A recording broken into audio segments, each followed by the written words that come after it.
Good afternoon and welcome. Welcome to our rededication of the garden across the street. It's the President's Garden.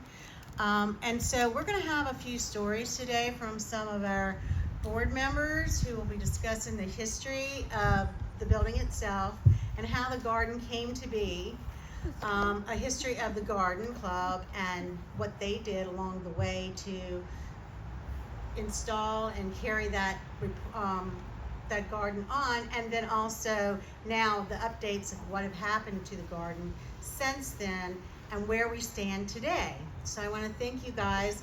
I promise our speeches won't be long because it's hot.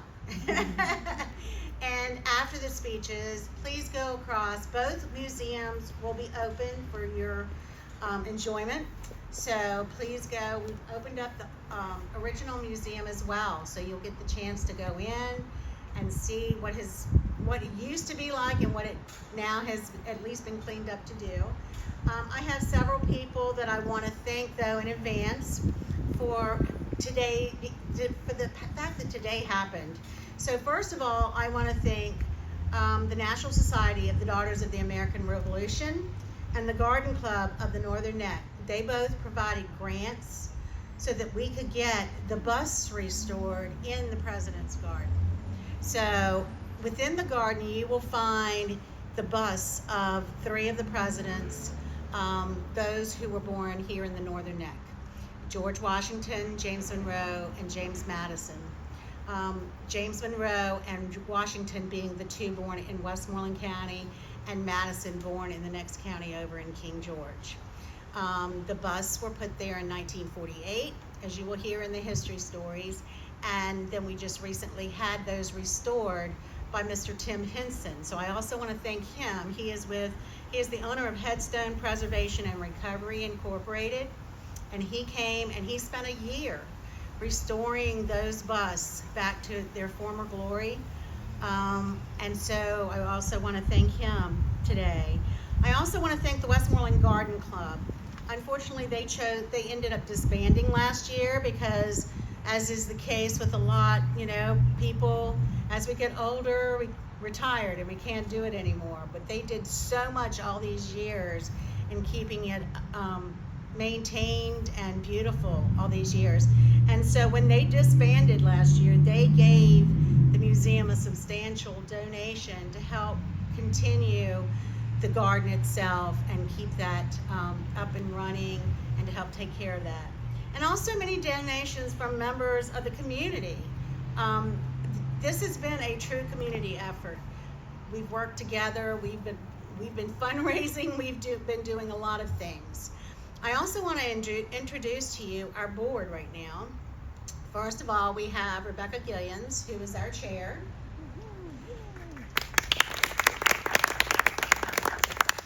We have, Ann Barnes not here, okay. Mitty Morris. Gwen Odell, who is our treasurer. Ann Garner is our vice chair. Unfortunately, she could not be here today. We have Kay Morgan, who is in charge of our exhibits and education committee. Who am I missing? Kay Dupre, excuse me. Kay Dupre, who is you hid on me. Kay Dupre, who is so helpful in so many ways. We have Deb Newman, who is in charge of our media and public relations, events, and so forth. And she's the one behind the camera. And Janice Jones, who is over at the name tag table. So we have that as well. I also want to thank Miss Bucky Dorr. When you go into these exhibits, you will find some of the cutest pirates and a Reverend Archibald Campbell over in the other building, and they were they were actually decorated and donated by Ms. Becky Dorr, so that meant so much to us. Our employees, I couldn't do it without them. So there's Patricia Naleski. She has headed up our garden club, our new garden club, and it's essentially a Friends of the Garden, so Friends of the Museum Garden. So please, if you're interested in enjoying and coming out and working in the garden, meet with Patricia. She can get you all hooked up. She's done amazing things in that garden. We also have Eileen Scholar, who is my exhibit person extraordinaire. She's my artist. She's my go-to when it comes to putting up with these exhibits. Inside, when you go in, you will find Keith Wise. He comes and helps during the summer and on Saturdays here in the museum, and he is the history teacher at the high school. So he brings his knowledge from a different perspective.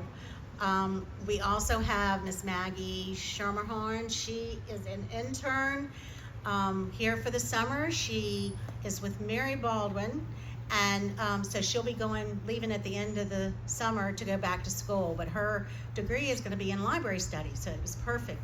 And she's been cataloging all summer, all our items, and doing some great things. Over at our mercantile, and please make sure you go by and check it out, is Miss Patricia Dickerson. She's my store manager over there, and Miss Alex Newman, who is also an intern for the summer, but she's over helping in the store. Have I forgotten anyone? If I have, I apologize. It certainly was not intended. So with that said, I'm going to step away, and we're going to start with Miss Gwen Odell. Mrs. Gwen Odell. I don't want to take her back to Miss already, but she's got a history about the museum and how the library and the museum came to be. Thank you all for coming. So the idea of the library being established for the benefit of the community of Montrose was first conceived by Miss Mary Elizabeth Hungerford. And she was the daughter of Major Henry Hungerford, a native of Westmoreland County. Throughout her life, Miss Hungerford succeeded in gathering together a very valuable collection of books through the help of the Hungerford family members, her immediate relatives, and numerous friends. As she had no location to store this library, Miss Hungerford reached out to Miss Annie Harvey, along with her sisters, Miss Sophie Harvey and Letitia Harvey, who owned a small business establishment in the village of Montrose. She asked the sisters if they would be willing to house the collection at their business and to attend to it. The sisters agreed to take charge of the library, and thus in 1913, the Henry Hungerford Library was established. Due to contributions and donations from persons across the country with family ties back in Westmoreland County, the library soon outgrew its space and moved to a nice little building formerly used as the post office, situated in the front corner of Mrs. W.E. Goodrich's yard, and the Ladies' Aid of St. James Episcopal Church became its custodian. When the Montrose High School wished to be placed on the accredited list, it had no library, which was one of the requirements. So the Ladies' Aid agreed to lend the Henry Hungerford Library to the school for their use temporarily. The library was moved to the Montrose High School during the session of 1927 to 28. Sadly, the school building, along with the collection of books and priceless memorabilia, were destroyed in a fire in August 1930. Even though some of the items were irreplaceable, thanks to an insurance policy jointly purchased by the school and the community league, along with the help of bequests, trusts, donations from Westmoreland County residents and family connections, the Henry Hungerford Library was reestablished in May of 1933 and located in the new brick building of Washington and Lee Agricultural High School.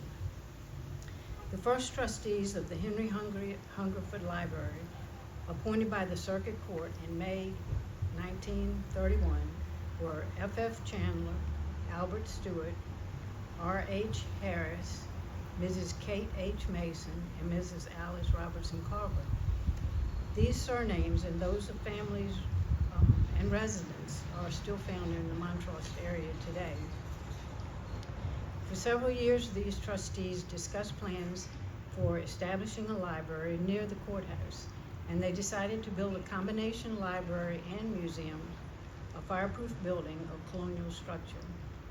Although the building was originally planned to be the home of the Henry Hungerford Library, it became apparent there was also the need for a building for the location, protection, and preservation of the various things and works of art pertaining to Westmoreland County and its history.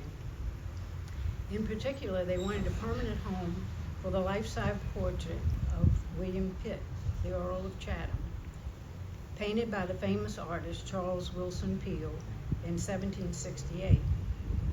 Pitt was an instrumental member of Parliament responsible for the repeal of the Stamp Act in 1765.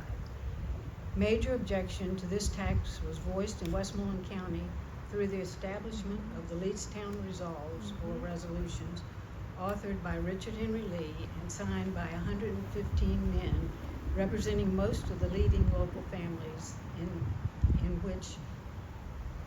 which they asserted their rights as British subjects and warned danger and disgrace to anyone who paid the stamp tax. The Pitt painting began Peale's 60-year career as America's most famous portrait artist. The group of public-minded citizens who had spearheaded the drive to have the Pitt portrait restored and had fought for the retention in Montrose felt the painting was too important to be grouped with other paintings in the Hall of Justice located upstairs in this courthouse, and that it rated its own home. To that end, the Westmoreland County Museum Incorporated was established July 20th, 1939. The directors of the corporation included the same 5 persons that were trustees of the Henry Hungerford Library. On January the 13th, 1940, a delegation of ladies, namely Mrs. P.R. Huff, Mrs. James Latney, Mrs. Allen Sumner, Mrs. Mark Willing, and Mrs. Kathleen Ficklin, represented the executive board of Westmoreland Women's Club and Westmoreland Garden Club. They appeared before the directors of the Westmoreland County Museum and offered to finish the basement rooms in the building to be used for their club rooms for both organizations. Plans for finishing the basement rooms were passed on to the builder and the architect for refinement. The building that you see across the street today as the Westmoreland County Museum and Library was chartered in 1939, built in 1940 on land provided by Westmoreland County local government and Mr. and Ms. Arthur E. Carver, and dedicated in 1941. It was built by J.W. Henage from plans drawn up by architect Mr. C.W. Huff, Jr. It was through the dedicated efforts of Westmoreland Garden that the Charles F. Gillette Presidents Garden came to fruition on the grounds adjacent to the museum in 1941. Today, the Westmoreland County Museum and Library exists to preserve the history of the county and its people through collections, a library, research materials, exhibits, and educational programs in order to increase the understanding and appreciation of the county's heritage. The Charles F. Gillette Presidents Garden continues to serve as a venue for quiet repose and small gatherings for the Montrose community. Next, we'll have Ms. Mitty Mars, who will give us a history of the actual garden and how it came to be.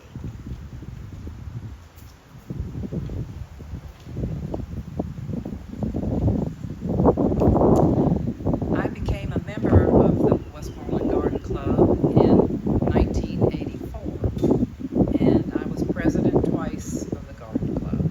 We had a large membership at that time, and as you just heard, we disbanded last year, but up until last year, we always maintained the President's Garden, trying to keep the design of Charles Gillette. So I'm going to give you some history of that garden. The Westmoreland Garden Club and the Westmoreland County Museum have been closely linked since the museum was formed in 1933. Westmoreland County Museum and Library is believed to be the oldest museum in the Northern Neck, originally built to house the Charles Wilson Peele's 1768 portrait of William Pitt, the parliamentarian largely responsible for the repeal of the Stamp Act.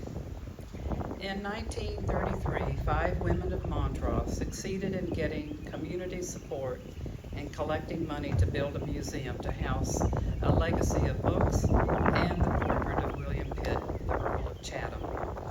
The state and county also helped in this expense, but funds were insufficient to allow the basement to be finished. A Westmoreland Garden Club member, Mrs. H.W.B. Williams, supplied an interest-free loan to the Garden Club and Women's Club. The loan supplied was $460 and provided the cost for concrete and painting the walls of the basement.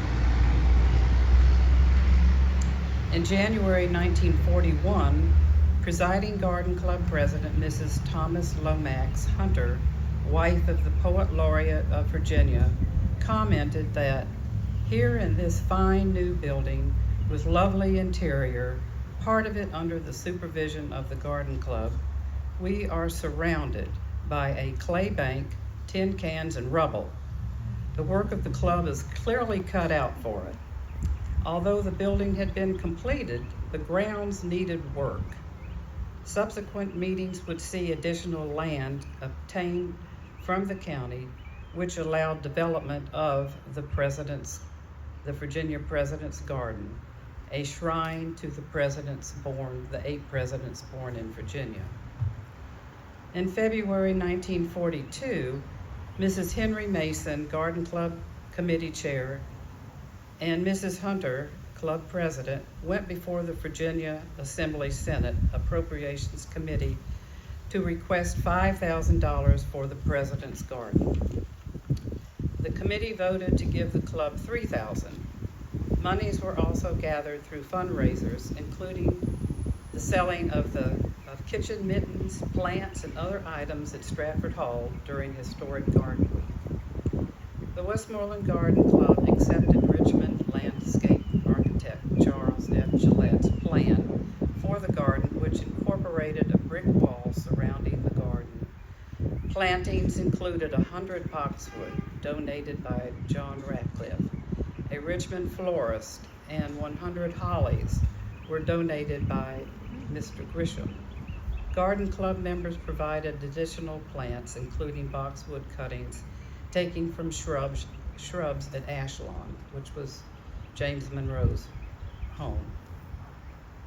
Busts of Washington, Monroe, and Madison, created by sculptor Attilio Piccirilli, were placed in the garden, and in the center of the garden is a sundial with the 8 names of the Virginia-born presidents. And I don't know if you know this or not, but I'm adding this to it. This famous Italian sculptor also sculpted the Lincoln statue at Lincoln Memorial. So we're quite honored to have some of his art skills right here in this garden of our 3 presidents born in Westmoreland County. The design of the garden, though in the familiar colonial revival style, was considered novel and award-winning at the time of its creation because of the museum quality bust and the honorarium at the base of the sundial. In 1943, the National Garden Club presented Westmoreland Garden Club an Award of Merit for their outstanding work in creating the President's Garden. And here it is today, just a beautiful garden. And we want everybody to learn about it, know about it, because there are many people in the Northern Neck that don't have a clue what that garden looks like or what it's about in the commemoration of our presidents. Thank you.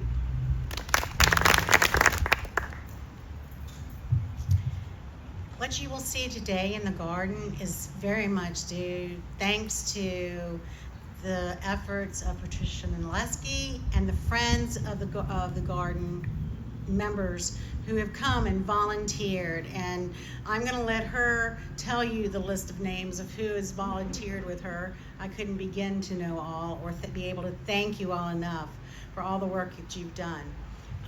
But that garden has just come to life under their, and thanks to Rebecca Gillians also, who has helped provide a lot of the flowers for that. But Patricia?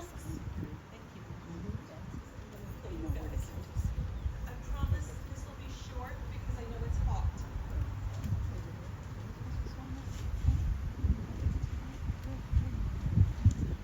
I'm really not sure how we got here. I think it's Linda Ball's fault, but I also think Benita has something to do with it too. Benita Russell, Linda Ball, you came and you said this garden needs to be fixed. So I'm calling you out right now. It's fixed, but it's going to take some work. Abby Spencer also came and said, we need to fix this. I like to sit in this garden and look at it. What can we do? Unfortunately, it was at the same time that the garden club was reaching its twilight. It was in sort of a changing shape, and there wasn't really an opportunity, I guess, to create a new one. They were disbanding. We didn't create a formal club. We are the Friends of the Westmoreland County Museum Garden, and our mission is to restore the Charles F. Gillette Garden, and we've worked very hard. I will name the people who have volunteered. We've had over 205 volunteer hours that have been put into the garden. I have to actually add 3 names to that because 3 board members decided to pick up magnolia leaves, a daily task, I must tell you, because Charles F. Gillette blessed us with that magnolia tree, and it drops leaves all the time. But they set out to pick up leaves, so that was Janice and Kay and Deb were helping us out with that. So I have on my list Linda Ball, Benita Russell, Kim Shortell, Ann Garner, Angie Islam, Teresa Martin, who worked here previously and is now working with the Charles F. Gillette Garden at the Branch Museum of Design in Richmond, Abby Spencer, Wayne, her husband, came out that first day to help us remove ivy, Susan Ewing, Faye Dove, Denise Donahue, Tina Spears, David Sisson, and Sherry Parker. Matt Peter Schmidt at Stratford Hall donated plants. Rebecca Gillians donated plants. We also received plants from Colonial Gardens, and then people brought them from their home gardens and donated them to us. So the 2 gardens right in front of the courthouse building is unofficially the Pass-Along Garden because all those plants were donated by people in the community, and we just so appreciate that. So I want to tell you a little bit about the ivy. In the original Charles F. Gillette design, there was a lot of ivy planted in the right corner between Madison and George Washington. Over the years, that ivy proved to be a big problem, and it was contributing to the demise of the wall, and it wasn't so great for the statues. So we've removed that ivy, and we're in constant battle to keep that ivy at bay. But other than that, we've endeavored to keep the spirit of the garden alive, just as your garden club endeavored to do. So I thank you all very much, and if you want to help out, please feel free. We could use watering, magnolia leaves picked up, anything, and if you'd like to donate plants, we would love to have them. Thank you so very much, and I'll let you guys get cool. So as the sign continued to want to tell us by coming up off the wall, this is an effort through the Northern Neck 250 Alliance, and so this is just part of the history, the 250, America's 250, that's happening on through this year, next year, and into 2027. So look for more celebrations throughout the community, through the Northern Neck, throughout the state and country about America's 250. and join us in celebration. Future efforts moving into America's 250th anniversary include updating museums for accessibility. Right now, there are still no ramps, no elevators to get in and out of these buildings. There is a small ramp to get into this building, and you can get, the store is accessible on the bottom floor, but the original museum is not. It still has the steps. So if any of you need help getting up in there, let us know, because we don't want you to miss it. But those are all efforts, as well as repairs and painting throughout. We've been blessed that we've been given, the county works with us, they've been wonderful about replacing the wall and doing some things, steps and so forth across, but there's many, many more maintenance issues that need to be taken care of. The pit portrait that they've talked about, because the other building had been closed for a while, we moved it over here to make sure it was protected.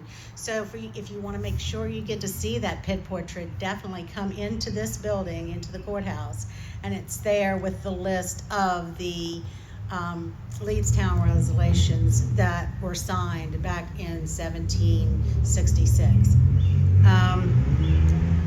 Also, one of the next gardens that we're planning on working on, or that's being worked on, is to the right of that building. You will also see another small garden, and so it's been proposed.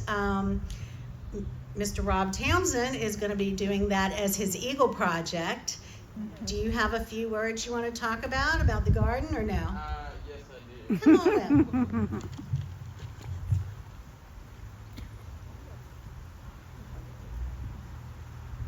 Hello, everybody. My name is Rob Townsend, and for my Eagle Scout project, I'm going to be assisting the Westmoreland County Museum with the renovation and restoration of a garden to be known as the Founders Garden. We are excited to be involved in this project that celebrates the county's unique and important place in our nation's history. And I look forward to the hard work, opportunity for learning, and fellowship ahead. Thank you. So we will end up with the President's Garden on one side and the Founders Garden on the other, and we're really looking forward to that. Very excited. So there's a table here. You can do it inside, but I invite you to become a member. Be a part of the community. Be a part of our community, where we're going forward, going ahead. We'd love to have you join in, be a volunteer, do whatever. Just come visit us. Bring your friends, whatever, but make us part of your life as well, because we want to be part of yours. And thank you so much again for coming today. Take care, enjoy. There are refreshments, light refreshments over next to the garden. Please go over and enjoy the garden. That's what we're here about today. So thank you.